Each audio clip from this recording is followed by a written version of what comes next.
Hi, everyone. Welcome to the Arts and Parks 2025 Awardee Orientation. Thank you all for being here. You'll see that I've got two screens here, so I'll be looking up here, looking over this way, that way. So thank you all for being here. We're excited to have you. Congrats again to being awarded for the 2025 season. It's great to see some familiar faces in the room and some new faces as well.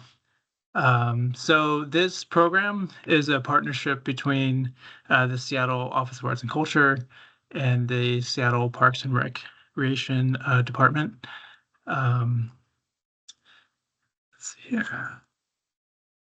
So basically, my name is Zach Frimmel. I'm the grants project manager for this program. I am here with my colleagues over at the Parks Department, and I will hand it over to them to introduce themselves. My name is Zach. I use they, them pronouns, and I will let Parks Department introduce themselves. They can share their names, the pronouns if they'd like. And then after they go, we'll take about 15 minutes or however long it takes to just do like a popcorn round robin. Each organization or individual, introduce yourself, your name, your pronouns if you'd like, and just like a 30-second, 1 minute little recap about the project that you were awarded, so that everyone can kind of get a feel of the spirit of the season with all the projects that'll be going on throughout the year. So I will kick it over to Annabelle over at Parks.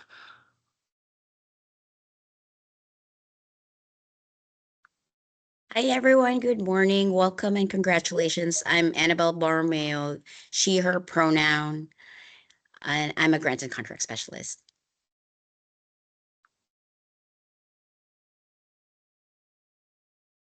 Hi, everyone. I'm Rigbe Malashi, also grants and contract specialist at Parks. Sorry for that. Good afternoon, everyone, and congratulations. My name is Temescan, also with Seattle Parks, he, him, his. And yeah, just congratulations to you all. We're very excited. This is a very exciting time for us because we get to meet all of you and get to know you and the projects and your communities that you're trying to serve. It's an amazing thing where we get to team up with the community to serve the community. So we're very excited to work with you all. Congratulations.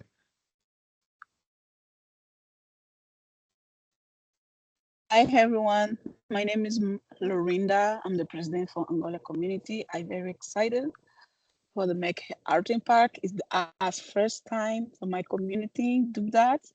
And I want everybody help me and be a little bit patient because it's my first time. Thank you.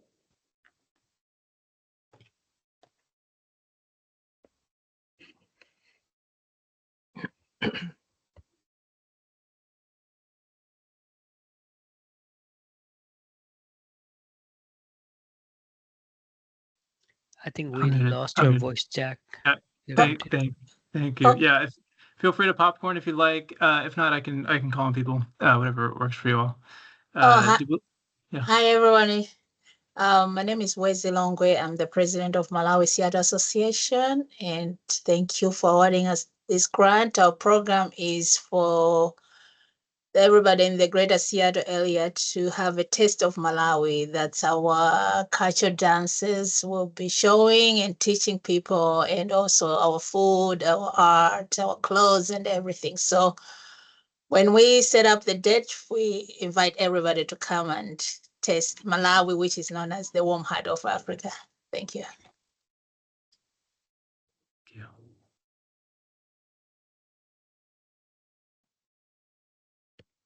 Hello, good afternoon. My name is Anisha Noriega. I'm the president of the African Diaspora Education and Cultural Marketplace. And we were awarded a grant to do a festival. This is the One Love Festival, something that we've been wanting to do for many years. It unites the people of the African diaspora community. Will feature cook-offs and music sound splash, something that comes from the Caribbean countries and the African countries. And we're just really excited to be able to put this festival on. Thank you. Hello, everyone. My name is Luis Amado. I am Executive Director to Amigos de Seattle Nonprofit. We mission to Amigos de Seattle Nonprofit is information in art, all environmental and communication. Amigos de Seattle is very happy because we have the project about Chapines Festival. Thank you. And I don't know, Melissa, you have another? Melissa Lázaro, she is. Thank you. And yeah, for those who the chat works better as well to share, please feel free to share in the chat as well. Hey, I'm Kitty Wu. I'm co-director of 206 Zulu, she, her pronouns, and we do an annual event called Off the Wall. It's a graffiti battle and has music and art and good times. Hi, I'm Gadra Gonzalez with Entre Hermanos, she, her, ella pronouns, and we are planning to do a celebration of the Latinx culture and community with a Latino LGBTQ movie in the park event. Hi, I think I can go next. I'm Subhash Prajapati, and I am Executive Director of organization EE, and we do Himalayan arts and culture. And we are very excited, and we got this grant for our annual cultural festival, which is Nepal Festival. And this is also exciting because this is our 10th anniversary of this festival. So we're very excited for this one. Thank you. Aloha, Malia Ko'oinoa. My name is Malia. Hello, I am Ibrahima Kamara with the African Diaspora Education, and we have a grant for the One Love Festival, which we'll do a cook-off with jollof rice and jerk chicken. I hope most of you guys know what jollof rice is about, but yeah, we could just have a little, competition, showcase what it's about, where it's from, and bring love together. Thank you. And Malia, what would you like to go? I'm just honored to be here. Thank you. I'll be hosting a couple workshops down in a few South End parks. I'm a local artist. Oh, yeah.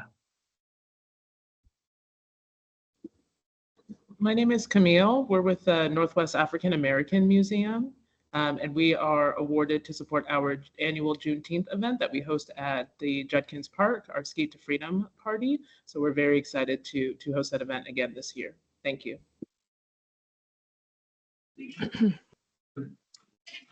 Hi, my name is Kayla, she, her. I'm with Tilpa Alliance, and we will be hosting our Rainier Beach Farm Fest, which is a big celebration of community and urban agriculture in South Seattle.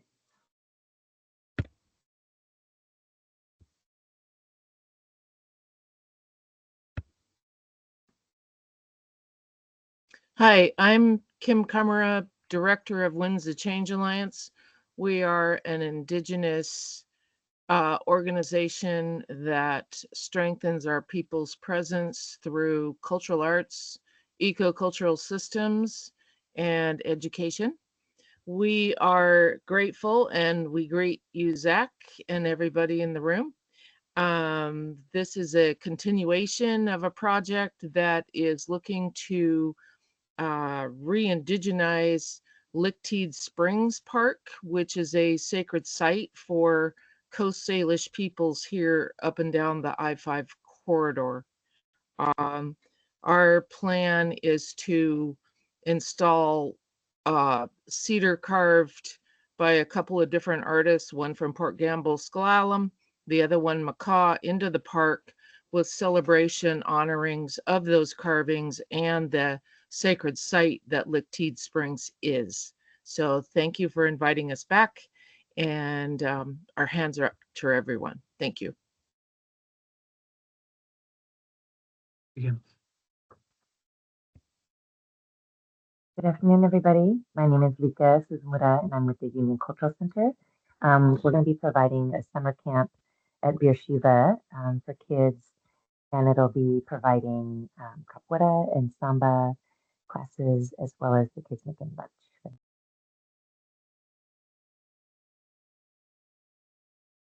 Hi, everyone. I can go next. My name is Aline Amkavong. Pronouns are she, her. I support community outreach and grant writing efforts for the Lao Women's Association of Washington, and I'm joined today by Leah and Ann on this call. Our project is focused on our first ever Lao Community Festival, a one-day event celebrating Lao culture and diaspora in the greater Seattle area. So we'll have traditional dances, music, art, cuisine, and history. And this year actually marks 50 years of Lao refugees settling in Seattle. So it's a really special time for us. Yeah, and everyone's welcome to join us this summer at Othello Park. Thank you.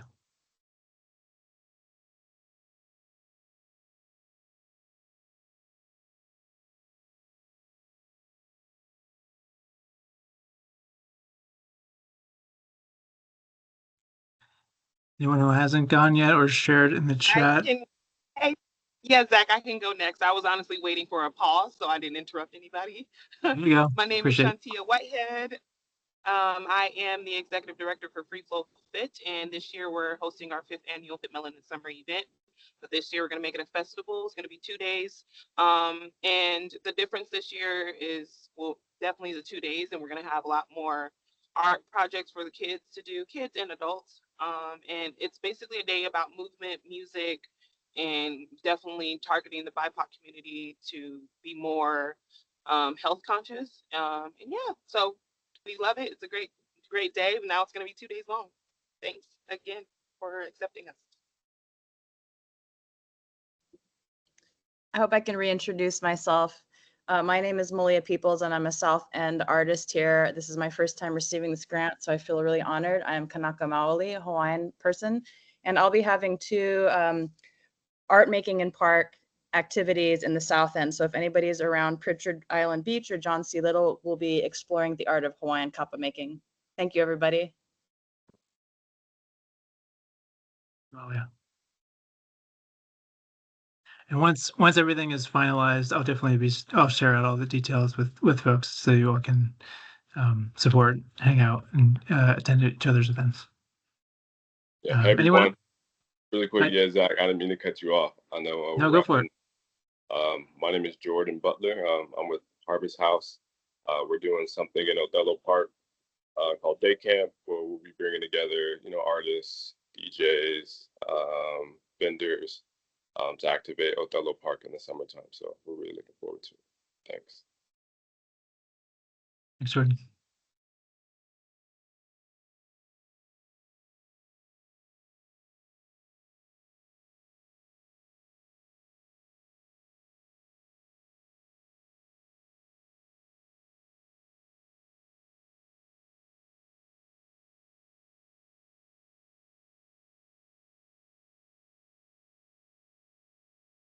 Anyone else? I think. I'll go ahead and I don't know if she's on or not. Micah Solomon has joined Winds of Change Alliance in our Indigenous urban forestry focused projects. And so if she is here, raise your hand, give honoring acknowledgement to her for stepping in. She's a young person in process of emerging leadership, and we are honored to have her with us in terms of becoming and being our executive administrative manager, and then apprenticing and learning what it is we do here in Indian country throughout this greater Seattle and King County region. So thank you. Thank you for being here, Micah. Thank you, Micah. Thank you. I did introduce myself in the chat, but yes, I'm honored to be a part of the Winds of Change Alliance. Thank you.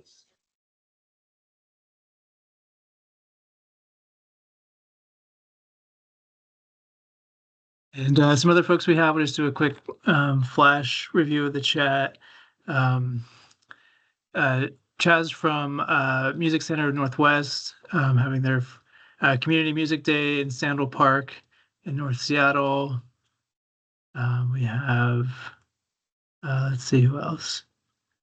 Sam Anderson doing a project called Broken Speakers in the park, all improvised with food, family friendly vibes. We've got Olivia on behalf of On the Boards. They'll be doing a project over at Kubota Gardens with Danny Terrell. We've got Tate from Rhapsody Project, building community, help people explore their heritage through music, focusing on young BIPOC people in the Seattle area. Let's see here. We've got Shell from Campus of Hope Foundation. I'll be bringing community together through art, having interactive art stations, painters, musical artists, and beautiful talents.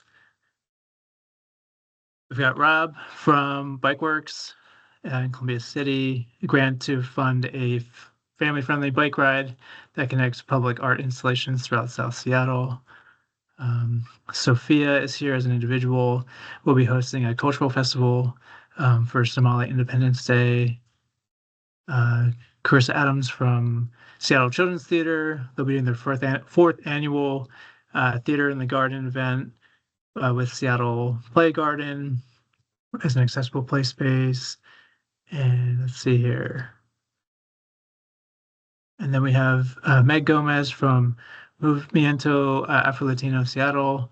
We'll be collaborating with a group of Afro-Latin musicians to create an event for environmental justice and environmental justice issues for the community in Seattle. Anybody who hasn't shared yet who wants to share, feel free to do that now. If not, we can move into the main part of the orientation.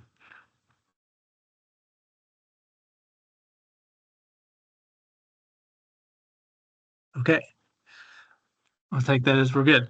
So again, thank you all for sharing. I'm excited about this year's programming and to get out to see all of the amazing benefits and cultural activities that you'll be providing to the Seattle community. I'm going to start sharing my screen again. So again, some just quick high-level stuff about the program. This is an annual funding program to support free outdoor performances, festivals, workshops in Seattle parks between May and November of this year. The program was started in 2016, so next year will be the 10-year anniversary of the program. As I said, it's a partnership between Arts and Parks, focusing on under-resourced communities. It's a very competitive year. So again, congrats for the award. We were able to award 30 projects out of 130 eligible applicants that applied this year. So I'll send out, there'll be like a whole packet that I'll send out after this to help navigate these, the tasks, all the deadlines, all the different kind of insurance and all that stuff to work through. But to help you kind of understand who does what in this partnership. So for me, I'm over at Arts. So I do like the application process. I do the contracting process, the invoicing process to get you paid, and then the final report and the evaluation process as well.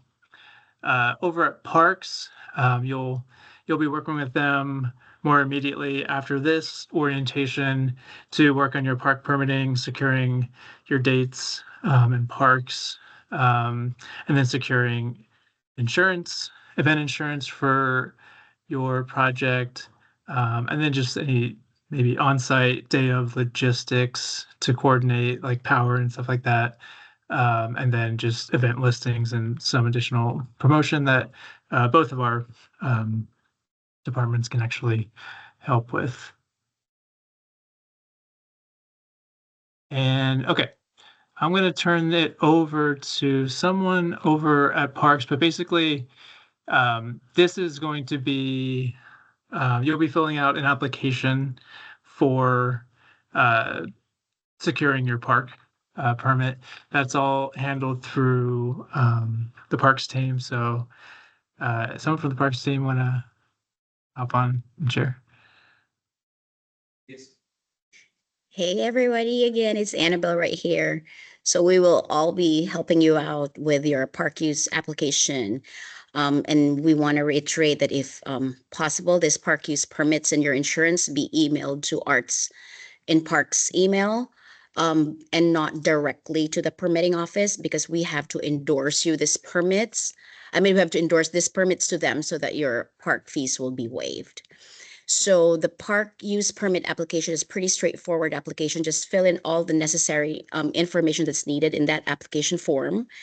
And so it, the name of the organization, if you could have that name of the organization listed as the applicant information, so we could have it like streamlined as one, because sometimes our application that is named by, if you apply it as an individual, then put the individual's name, or however you applied and granted by the Arts and Parks grant is the name of the applicant information in your outdoor use application would be. Also, with a park name requested, if you're doing multiple events in multiple parks, it is recommended that if you could put, I know there's a very limited space in there. If you could just put open, close parenthesis of the dates that you want in that specific park. So at least we would know which park is requested and which day, because sometimes they will just put in like 5 different parks, and then day 1, day 2, day 3 will be like just the dates. Then it will, create a little bit of a confusion there. It's best if you could just spell out the dates and when and where the parks will be. Other than that, yeah, if you have any questions, obviously with your park use application, you could always email us anytime. We will be happy to assist you with it. Again, just don't forget to email it to us first so we could endorse it to the permitting office.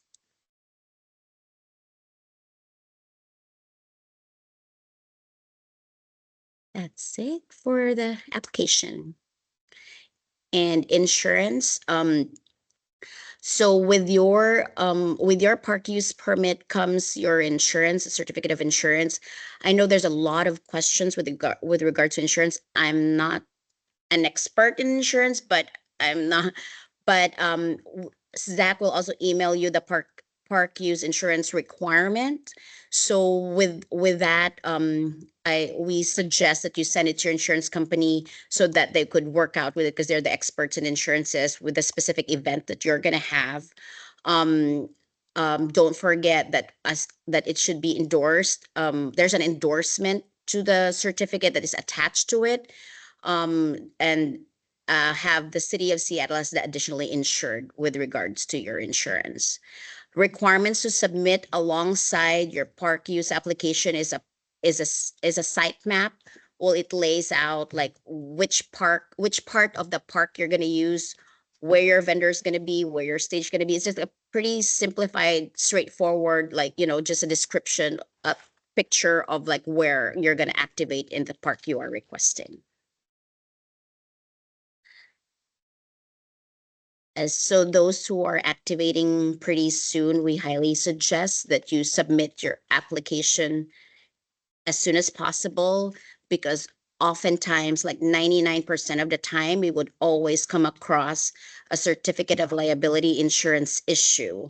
Like it's so that we have time to figure out what's needed, what's the correct insurance submitted. It's best to submit this permits ASAP. Also, I wanted to remind everybody that the permitting process, it's not only exclusive to the grantees, it's open to the public. So the soonest time they could submit your park use application, the best chances we could get, like, to reserve your parks.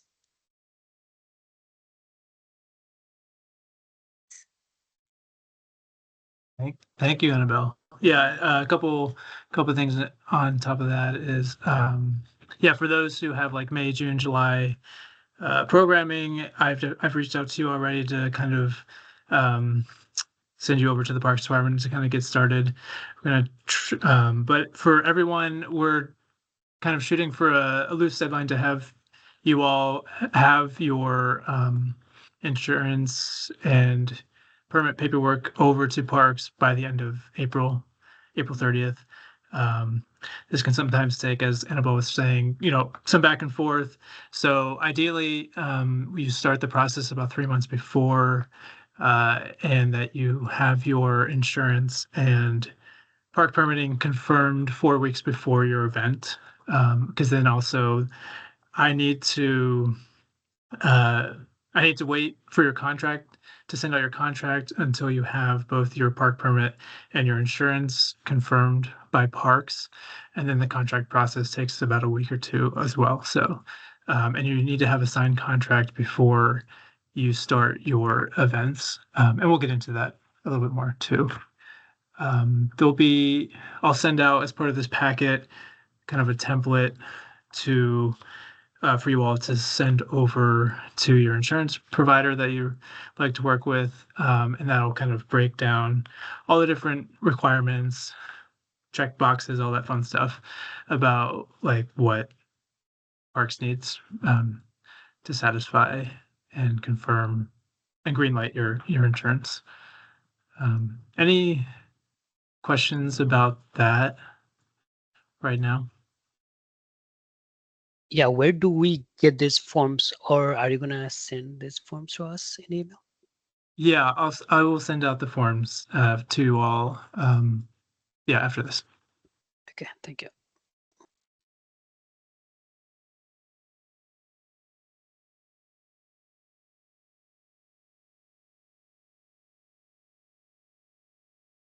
Okay. No other questions about that? So again, in the awardee packet, these are kind of the different things that'll be in there. We have the Arts and Parks info sheet. I'm going to kind of go through that real quick here. Where is it? So I think you all should have received this when I confirmed your acceptance. So this is the info sheet. This will help you again kind of navigate the different steps of this process. It has a link to the W-9. It's got the park permit instructions here, the site map, and the certificate of information that Annabelle just shared. So definitely use this as kind of your reference guide. There are also, I'll share this, that kind of this document as well that helps kind of let you know about reserving a park and all that. There's kind of deeper details that are helpful to navigate. Again, this is the park use permit insurance kind of checklist, and this includes the certificate of liability insurance template that you can share with your insurance provider, as well as the additionally insured requirements as well. We know insurance is, can be a big barrier, it could be, challenging for a lot of folks. So we want to make it as accessible as possible. But please, I can't stress enough to just make sure you give yourself enough time to do this process. It can take several months. So please, we think about that. And then part of the packet will be and I'll let Parks kind of elaborate more on this, is like background checks if you're working with youth or your programming is for youth. Arts or Parks does require background checks for those involved. Any Parks, do you want to share anything about that? Yes. So we require background checks for those awardees or grant awardees that are actively doing programming, especially with the youth. We do not need everyone's if you have volunteers that just helps you up with setup, we don't need their background checks. Technically, we need your background check as the applicant, and the people that are maybe administering your program or activating your program actively, like your instructors, the one that is hands-on, most especially with the kids. So we would want, the link is right there, and it's a very straightforward, and we also have like a step-by-step instructions in your packet on how to move forward with this background check.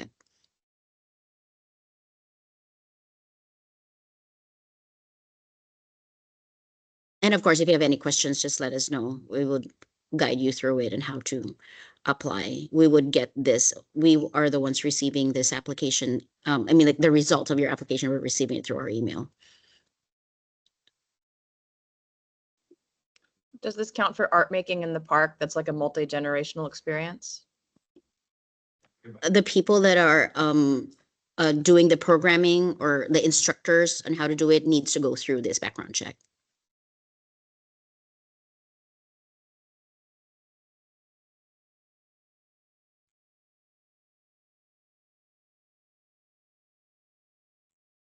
Background checks. Okay. So we cover background checks, insurance, and then let's see. Yeah. So insurance. We have marketing. Let's see. We have. So yeah. Please make sure that you give credit to the city of Seattle in your promotional materials. I do require in your final report, or actually before your event happens, at least 2 weeks before, you need to send me a promotional flyer of your event. Earlier the better, just to make sure that we know that you're promoting your event, and that'll be required in your final report as well to make sure to for me to be able to release the money to pay you. And yeah, you can either use the Office of Arts and Culture logo and the Parks and Recreation logo together as two to acknowledge the partnership, or you can just use the standard City of Seattle logo as well, and that will all be sent out in the packet as well. And I think the links here, are also in the info sheet. If you are interested in getting half of your award amount prior to your event, you are able to submit a request for that, and I can set up a draft invoice for you in Flux. That's basically for any planning or preparation costs, rehearsals, paying people, admin, those types of things that go into the pre-production of events.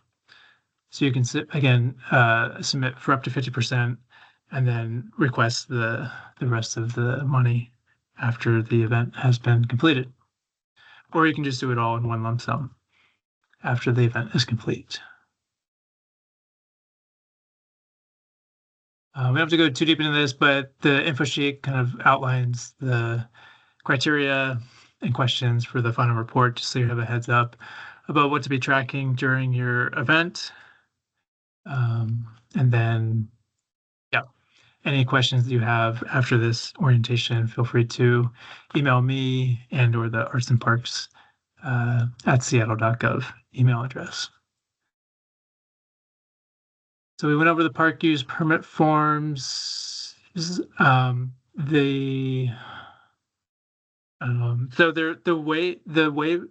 fees for the normal fees for a park are waived through this program, as Annabelle shared.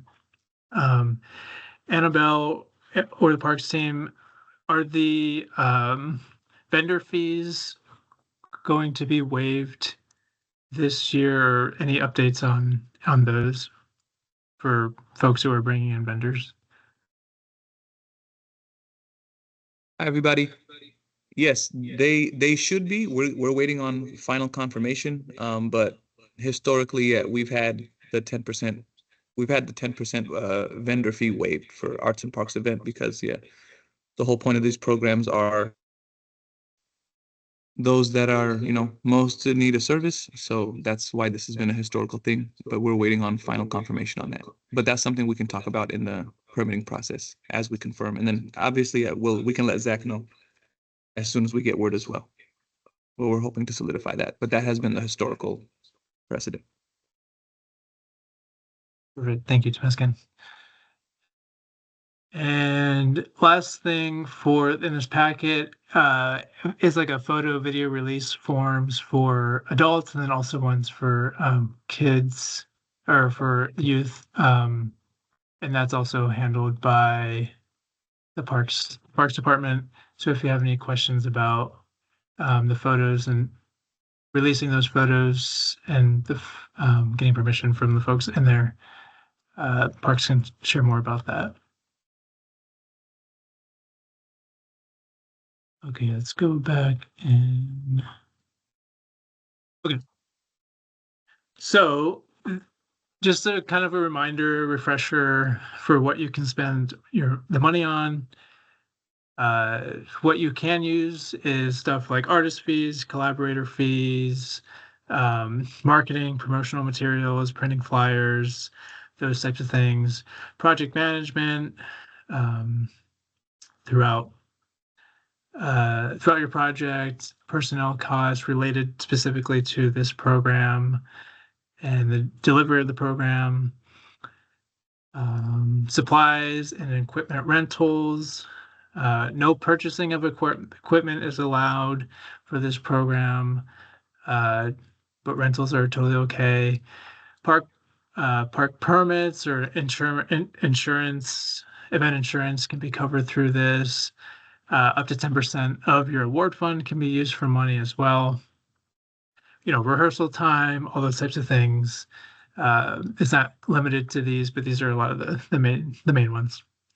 What you can't use it for is fundraising during your event, religious services, gifts, awards, prizes, like competitions and giving away awards and prizes after that.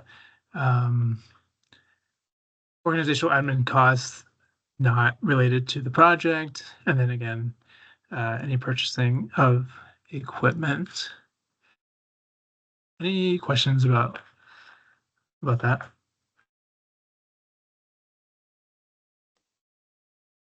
I'm not sure if this is Kim. I'm not sure if it's a question or it's just an example of, in the past when we were doing 3-4 years of programming at Victor Steinbrook Park, we would rent chairs for the powwows. But what we ran into, besides the expense of that, was then the rental companies, if it was a Saturday weekend, they would stop pickup of that equipment at like 4 o'clock, but our event was going on till 6. So then what we decided to do was purchase chairs at like Lowe's, so that we would bring them and set them up. And I'm saying this because it sounds like there's a lot of awardees who are doing festival-like programming. So second issue in this is that the big cuts by the mayor's office for Seattle Parks and Recreation providing chairs, speaker systems, concierges, and so forth that are support to activation programming. So if those are cut, and if an organization wanted to invest, for activating, I mean, Zach, how can you answer to that? And Annabelle?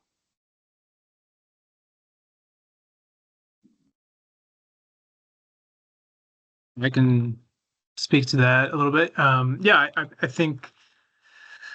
Well, again, the purchasing of the chairs again is kind of goes against what the funding can be awarded for. I understand the unfortunate circumstances of parks having less resources to be able to provide those services. I'll definitely let parks talk specifically about that and if there's how they've been navigating that side of it. What was I gonna?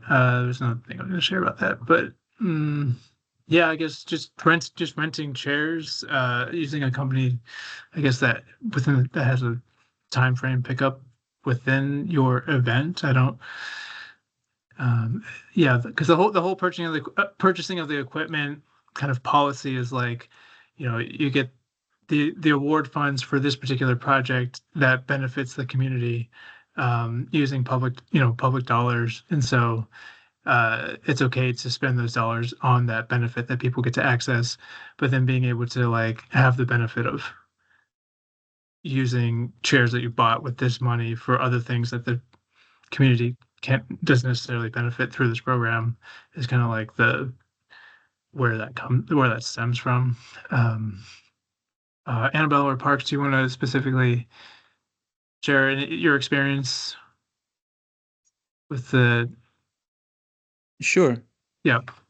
And thank you for the question. And it's something that is asked often, and we understand how that can be and has been an issue for folks as they try to activate their community events.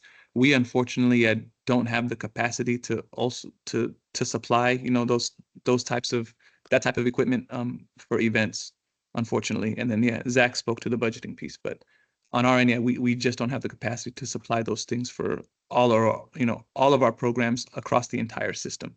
It's not just about like the one event. It's about part of it is about like setting precedent for all the different programs we fund that are sometimes happening all at the same time and things like that. So unfortunately, we just don't have the capacity to fulfill those kinds of requests. Sorry. Thank you, Temescan. Katie Wu from 206 Zulu shared Try Penderson Rentals by Costco. They can schedule late pickups and they are awesome. Thank you, Katie, for the resource sharing. Appreciate that. Kim, does that answer your question? Yes. I mean, and in the case of Seattle Parks and Recreation, there historically, yes, we have had Parks and Recreation provide canopies, chairs, and so forth. This is just another, I don't mean to be bringing up issues, but we've had two different incidences where the separate department of Parks and Recreation that handles that has come and picked up things, even though it's permitted before the end time, and has created some dissonance within the activity of the programming. So it's just something I'm just giving FYI, out to all these community people and those especially who are new to working in Parks and Rec. We've been working in Parks and Rec for quite a long time. Just to look out for and be aware of it, that there's less capacity now just based on the budget cuts, which I know Parks and Rec can talk to more than I can, but I do know it's impacting. The mayor wants the activations, and at the same time, the ways in which to fully support that are being withdrawn. So we have to say, hey, acknowledgement to everyone who decides to set up and do this, to continue with perseverance and diligence. So thank you, Zach. And thank you to the other gentleman. I didn't catch your name. What's your name again? Hello, I'm Temescan with Seattle Parks. Oh, nice to meet you. So thank you. Nice to meet you too. You're welcome. Yeah. Thank you, Kim. Appreciate it. There are a couple questions in the chat. I'm just now seeing. Canvas of Hope. Are there any specific restrictions our nonprofit organizations has about re-entry and giving back?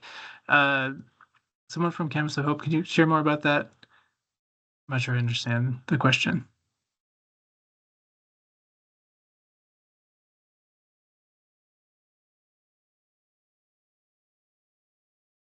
Jill, if you're there. If not, I'll come back to it.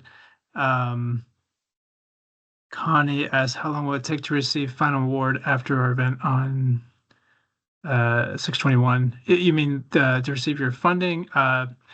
It takes about two weeks. 2 weeks after we submit, or do we have to do an actual invoice, or how does that work? There's a slide about invoicing that I can share now too. Basically, your event ends, you can literally, I'll have a draft invoice ready for you in Flux. I'll send you a whole step-by-step way to access that information and to submit your final report. It's the same if you do a 50% before. And so, yeah, you'll submit the final report and I'll review it, make sure it all looks good, has what I need to release the money, approve the money, and then,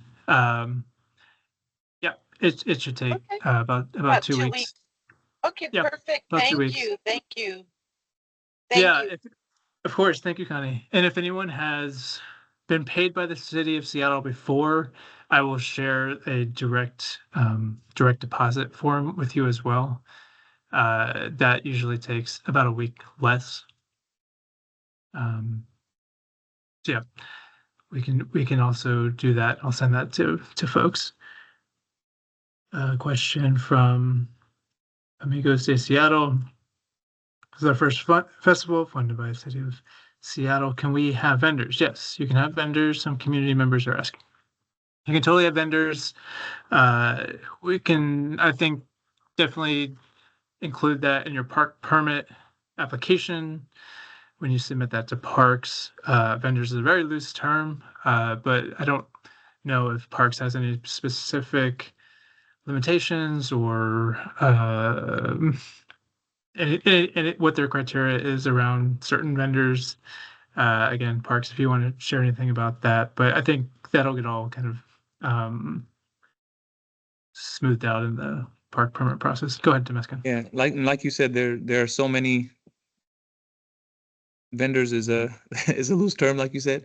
So yeah, we like to see what folks are actually presenting in terms of like who the vendors are, what types of vending they plan to do, and we can go from there. Most of the time, it's not an issue, but yeah, I think we could talk to that on a more individual basis when we're working with you on your permits. Thank you, Temescan. Yep. In general, your average vendor, food truck, arts and crafts sales, kind of, friends selling stuff is often pretty accepted. Let me see here. Are vendors allowed to sell food? Yes. Do they need food handling permits and all that type of stuff? Yes, also. And please make sure that you include all of that in your event insurance as well. I believe that's a factor. But again, the insurance person at parks will make sure that they're the specialists. They'll have the more nuanced details about that. Okay, Council of Hope. Let's see here. Some churches have been incarcerated or juvenile detention. Is there specifics when it comes to that in regard to them teaching the community how to paint or how to mold? This is a good question. I haven't come up. This question hasn't come up for me. This is my first year in this role and the first time kind of in this particular program. At this point, Parks, do you have any insights? As far as I know, it's not an issue. I don't know how that goes with the background checks or anything. Yeah, I was gonna say that's actually the first time I've gotten that question as well. So I would love to check on that for you with our volunteer office, and then I'm just gonna grab our email and put it in the chat. And then if you could send that specific question to me, yeah, I would love to follow up on you for that. Sorry, follow up with you on that and get as much clarity as we can get. Thank you, Temescan. A question from Lee. Do you have a list of what types of vendors are allowed?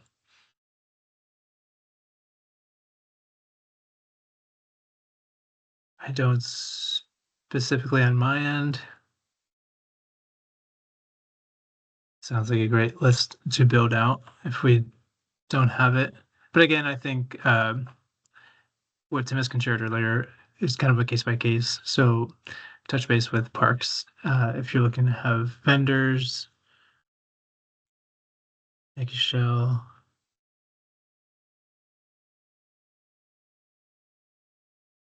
Let's see here.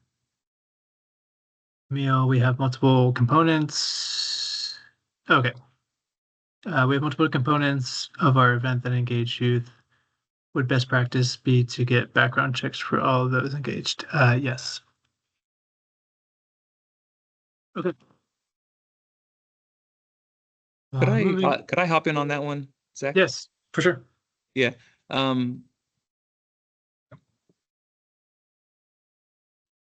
One second, sorry. Sorry, I was getting a call. No, I just wanted to chime in on that last one. If you're doing best practice would be to get everyone background check that's involved with your, event, especially if they're going to be engaging with the public, especially if they're going to be engaging with young people. We have some events that are much very large, and Zach can attest to this, in the thousands of people, and maybe when we're talking about in the hundreds for volunteers, we can have a conversation in that case because we understand it would be a major lift to try to get hundreds of people volunteer background checked. You know what I'm saying? So, in those, again, case by case, but best practice, let's get everyone background checked. But we do have some, precedent for going a little different route for folks that have, like I said, maybe hundreds of staff and volunteers in an effort for them to still be able to execute their program for the community. So I just wanted to chime in on that for some of our larger projects.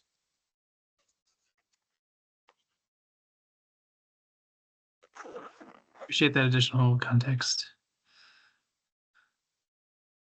Okay. So we're coming towards the end. We'll just do some quick planning reminders. So again, some adjustments to your project are okay, but your award does need to be for the project you proposed in your application. I know I've talked to some folks already about those adjustments, so please reach out to me as soon as possible if the project that you were awarded for has adjustments, because that needs to be approved by me, and as well, because that'll impact what goes in your contract, and just to make sure that the integrity of the project that the panelists awarded you over all the other projects is still being delivered to the community. Again, have your contract signed at least 2 weeks before the start of the first public day of your project, which means that you probably need to have your insurance at least 4 weeks before, and ideally earlier than that. Again, I've shared some of this already. Give credit to the city of Seattle. This is a rain or shine program, so please plan accordingly. Whether it's different types of shelter, different seasons, how the Seattle seasons can be a little unpredictable, so please plan accordingly. I already went over the request for the 50% of the award. It's here again for you in the slide deck. Excuse me, which I will send out the slide deck as well. And when your project is complete, you'll need to submit a final report. This is all in the info sheet as well. I don't need to go over it again, but we'd love to hear feedback that you have, any testimonials, any quotes, all that stuff to help the program, promote the program. Also, just to promote the great work that you do and the way that you are activating the parks and engaging the community and representing the diversity of Seattle and the culture within Seattle. Anything else? Photo submission? No. So photos are optional, but the flyer specifically is required in your final report in order for me to release the money. And yeah, just a reminder of next steps. Check in with me if you have any questions about your project, changes to the project. Please fill out your W-9 and all the park permit, paperwork, insurance, and everything, ideally by April 30th, and definitely earlier for folks who have early May programming. Make sure your Flux profile is up to date if anything has changed. That's how I reference a lot of the communications with you all. And let's see. We went over the site map, insurance. And I will be setting up contract meetings with you all once we get to that point, just to make sure that everyone's on the same page. We can get to that later once we are in that phase. Plan and promote your event. We want to make sure the community knows about it. Definitely invite me. I try and get out to as many of these events as possible. I do hold about 60 plus projects throughout my portfolio, but I always love to get out of the office, of course, and actually build relationships with you all and see the great work that you're doing. And then, yeah, submit the invoices and you should be good to go. That's about it. I know, like I said, we would end early. Any questions that you have, please feel free to let me know now. Shantina. Yes, excuse my baby in the background because she's gonna be talking, but I had a question surrounded by I don't know if you know about the other grants that the parks does, but I applied for both like I typically do, the Get Moving grant and this grant. And so the timelines were so different. You know, last year, this one was due before the year was over, and then the Get Moving grant was due like a month ago.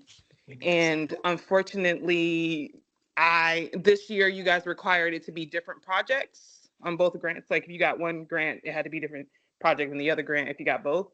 But since the timelines were so different and we really wanted to make sure we made Melanin Summer happen in Seattle, we applied for the same project.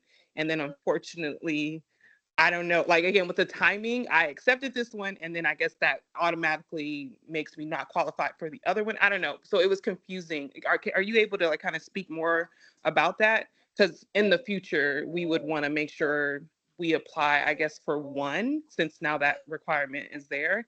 And technically the Get Moving grant was going to be more money, like almost double. So yeah, can you speak to that more? For sure. This is like my first kind of go around in this part of the program. I came in like midstream, May-ish last year.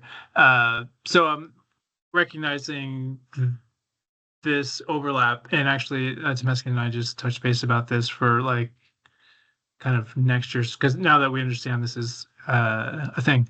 So yeah, the applicant's going to receive funding for this same project once. So I guess the question is, I mean, if Zach, do you mind if I chime in? Yes, go for it. Yeah, sorry. Yeah, so like Zach mentioned, we did check in about this, just knowing it's understandable that folks will apply to both grants. I just wanted to make sure